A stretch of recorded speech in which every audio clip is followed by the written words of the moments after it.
Hello and hey, to mess around with Path of Exile, this time attempting to beat Act 10 Kitava without socketing any skill gems. I did a similar but different playthrough a couple years ago where I played through the game without a passive skill tree, and at the end of that I said, I'll be back.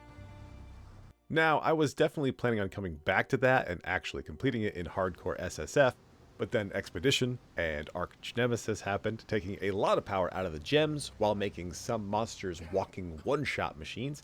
It was, and definitely still is, possible with enough grinding. It's just not something that any longer I'd consider spending my time doing.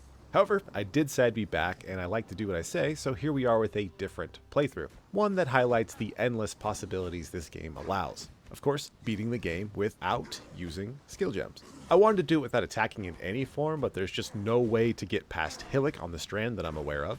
However, after Hillock, I'm going to commit to taking the attack option off my bar and hopefully go the rest of the game without having to swing at anything else. And as a token of concession, I'll fight him without even equipping a weapon. Actually have a lot of items we can put on immediately, though there's only one way we can deal damage with our restrictions right now: Reflection. Gnarled Branch reflects damage on block, and Bramblejack reflects physical damage to attackers. We'll add in some normal level uniques on top and start cooking. See, I don't even know why everybody makes such a big deal about Roas. It's fine. At level 5, we already have a choice to make. Tear of Purity might be the best in slot for the entire run, giving us level 10 Purity of Elements, but we'll take Stone of Lazwar for now for more offensive output. Being able to block spells and return some damage will help us early, and is the only way we can defeat certain enemies.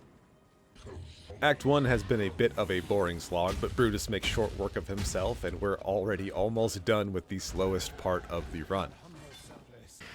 Next up, Merveil. Since we have hit level 12, we can slide on a pair of Aberrath's Hooves, which trigger level 7 Aberrath's Fury. Lets us stomp the ground and deal very nice fire damage. They will be strong for quite a while. Again, quick fight. Act 2, not much resistance being put up by the game. At level 18, we can throw on a Famine Bind to get a small damage AoE around our character, and an Ash Collar to get a few level 10 Summon Raging Spirits from time to time. Since Reflecting isn't going to be as big of a factor as I thought, Gnarled Branch can chill in our stash.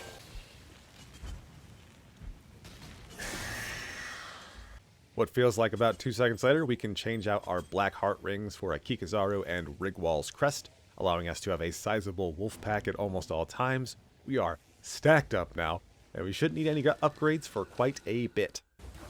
Vol Oversoul, down.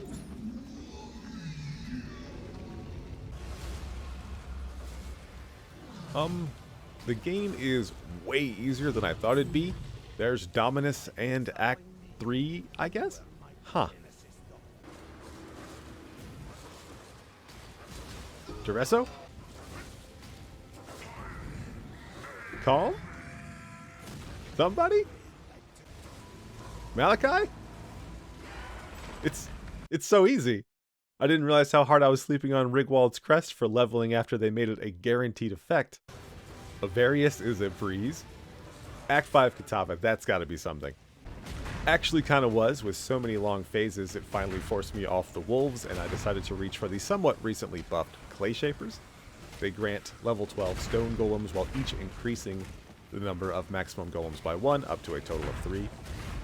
Still a really simple fight. I'm glad, and I'm not. I wasn't looking for a 15-hour slog, and I was worried when Act 1 was taking a while, but this is almost the other end of being trivial. Not quite the result I expected.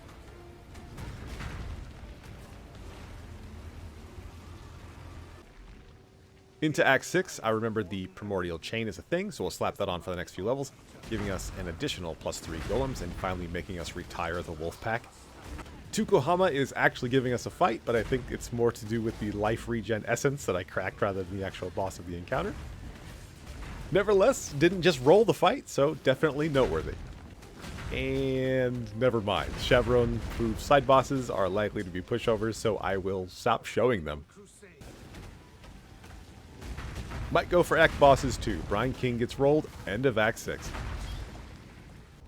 In Act 7, we make one of our final itemization changes, dropping the golems and picking up spiders. We equip an Aracali's Fang and Essence Boots that deal heavy fire damage over time, making a sweet combo that should have no problem with the rest of the campaign.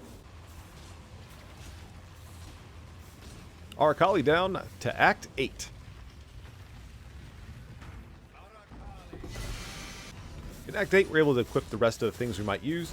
Gravebind allows us smoother spider uptime, and Corpse Walker allows us to hot swap in a bunch of spiders in boss fights once our first wave times out.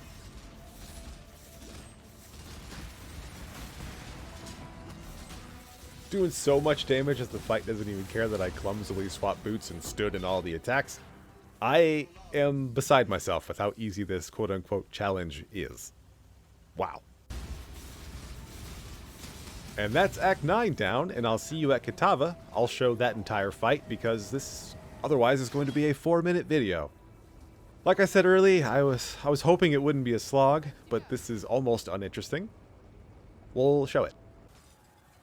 I shall strike you down.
Kind of incredible. Let me know if this is the result you thought would happen, or if you were just as surprised as me. At any rate, I'll stop taking your time. Thanks for watching. Thanks for listening. Be safe, guys.